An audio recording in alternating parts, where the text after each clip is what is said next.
Hey, what's up, you guys? Welcome back to NBA Got Game TV, and as always, thanks for tuning in. In today's episode, I want to talk about NBA players that at a certain point in their career were bigger than the game itself. And obviously, there's a long list, but I narrowed it down to 8. But before we start with this video, if you like this video, do me a favor, please subscribe to the channel. And I would say, without any more blah blah, let's get right into today's episode. Alright, we're going to start off our list with Julius the Dr. Irving. In the 70s, the NBA had a competition league called the ABA, but still Dr. J not only managed to be a superstar in the ABA, but also when both leagues merged, Dr. J was by far the most popular player. Not only his playing style earned him a lot of respect, but also his class. Every little kid in the 70s knew who Dr. J was.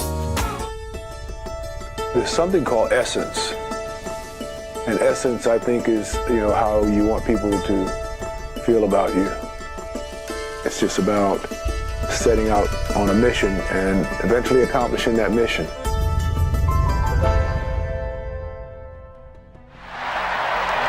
Irving explodes!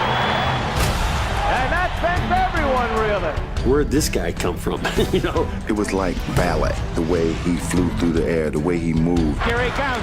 Way rock the baby to sleep and slam dunk. His legacy is the image of him soaring through the air, inventing a move in mid-flight. Trying to shake it up here, do something a little bit different. What a move by the doctor. He can do it all. When the ABA and the NBA merged, that's when the excitement came. Here comes Julius Irving. Watch the doctor sailing. He started walking in there with that fro blowing. And it seemed like he could hang forever. Unbelievable. Julius Irving put a feeling underneath. Never saw it before. I was having the time of my life. Leading the break the distance, Julius Irving. I don't think I've ever been one to constantly need to see my name up in lights. He brought certain pizzazz, It was cool to have, the crazy fly clothes and the big afros. He was really the first celebrity outside of the sport of basketball because he was bigger than life. And the next 2 players on our list are Mack Johnson and Larry Bird. It seems so long ago, but there was a time when the NBA was not doing so well. And even though Dr. J was putting up great numbers and still was a superstar, the league itself wasn't doing too great. But when Larry Bird and Mack Johnson arrived in the NBA, everything changed. Those 2 players actually saved the NBA. When the rivalry between the Boston Celtics and the Los Angeles Lakers, aka Larry Bird versus Mack Johnson, started to flourish, America caught the NBA fever. He's a very competitive player, and I'm a very competitive player, and we go head to head, and we go for blood almost. It's just, we're so competitive, and I just tell him a good game, and I just smile a little bit. This game meant a lot to everybody, not just me and Magic probably, but this is the first start they had all year, and they wanted to look good in front of the crowd, and they did. So, we're just looking for a rematch now. You had 2 big men who played the game different than they had seen before, and that we could dribble, pass, shoot, take it the length of the court ourselves. I enjoyed every time I played against Magic, whether it's regular season or in the playoffs. If you're a competitor, you want to play against the best, and I always thought he was the best. His will to win and his toughness is what really impressed me as well. And the next player on our list is Michael Air Jordan. As I mentioned earlier, Larry Bird and Mack Johnson gave the NBA a new high, but it was Michael Jordan who made the NBA international. Never before has a player been that popular, earning that much money, having so many commercials, and being recognized all over the world. I feel like I'm the most fierce competitor there is. I don't think I'm ever going to find something to equal the game of basketball. Basketball is my love, always have been. I can't ever envision an ending of something like that until I'm dead and gone. The Chicago Bulls pick Michael Jordan. I've always felt that when it was all said and done, that Michael Jordan was the best player ever to play the game. They talk about guys being competitors.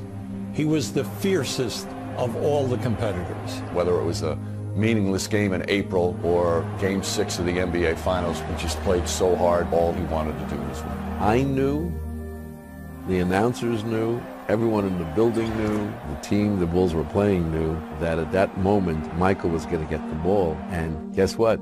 Michael got the ball. Could set the bar at 7.5 feet and tell them nobody's ever jumped that before, and they say, I can do it. Every night he stepped on the floor, he put on a cape. He can save anyone from anything. North Carolina came to Cameron Indoor Stadium to play against Duke. During the game, Michael hit his head on the backboard. They had to stop the game. And when we broke the huddle, we kind of looked at each other going, do we have to go back out there? That guy just hit his head on the backboard. We played a game called Chicken where we'd start out at the three-point line, go in and try to dunk on each other. And believe it or not, I actually dunked on Michael Jordan. He probably would deny that, but I did. When I hear your name, I think of how much I detested you because we could never get over the top. Right now, I would go up to him and just grab his neck and just... As a fan of the bad boy Detroit Pistons, I was so elated when we eliminated the Bulls a couple of years, but when the Bulls finally got over the hump, I felt like I was in the line with Isaiah and Lambeer and the rest of the crew that walked off the floor and didn't shake the Bulls' hands. Chicago going for their first world championship in the Jordan era, and he goes up, he elevates, he switches hands in the air. The most beautiful move that I had seen. Michael Jordan became a symbol of both the Bulls and the league. Michael Jordan showed that the name on the back of the jersey could be bigger than the name on the front. My son is 3 years old, and if you ask him who wears number 23, he'll say Michael Jordan. I chose the number 23. One of the reasons was because of Michael Jordan. He was the blueprint for how to make a lot of money as a personality and as a personal brand. The other day we were going through a walkthrough and there was 15 guys in the room, and 13 of those 15 guys had on Jordans. And the next player on our list is Allen Iverson. When Iverson was drafted in the late 1990s, nobody knew that he would become a cultural icon, not only because of his sensational playing style, but he actually brought hip-hop to the NBA. When I see him going through all this, I just hope that at the end of the day, because all we're talking about is basketball, he's not President Obama. All we're talking about is Boop. And if you look at him and what he did, man, you name me another guy with the heart he had every night. He used to wear hockey pads. You know, the pads that go, you guys probably wore them too, the pads that go all the way around you. I used to see him after games, bruised, banged up, and his only thing was, yo, Wab, I got to go hard. If they watch me, this is the first night. This might be the first time anybody's ever come see me play. It's just an honor to watch that guy play, man, and I'm proud to say I played with him. And the next player on our list is Shaquille O'Neal. When Michael Jordan retired in 1993, the NBA was desperate to find a new Michael Jordan. And even though MJ came back, it was Shaquille O'Neal who was the superstar in the late 1990s.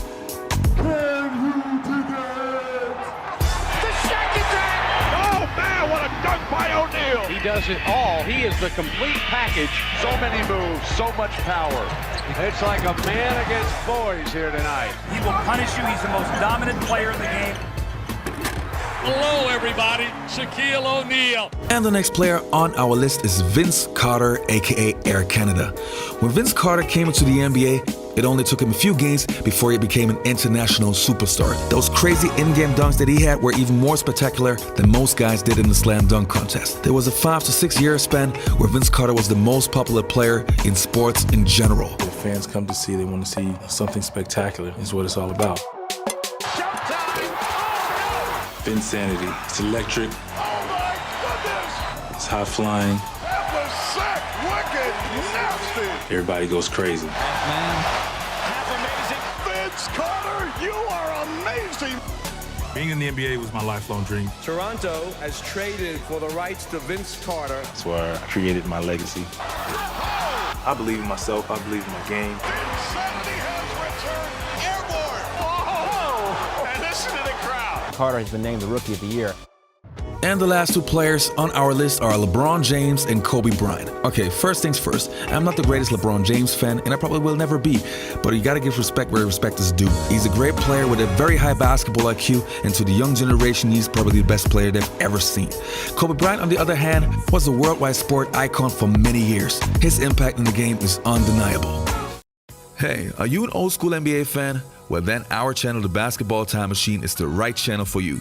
On our show, we feature NBA players from the 80s, the 90s, and the early 2000s, talking about the good old NBA days. Former NBA players telling their stories of Michael Jordan, Larry Bird, Magic Johnson, Penny Hardaway, Grant Hill, Charles Barkley, Shaquille O'Neal, and many, many more. So if you miss old school NBA, just click on our channel, the BTM, The Basketball Time Machine, subscribe to our channel, and let's bring the good old days back.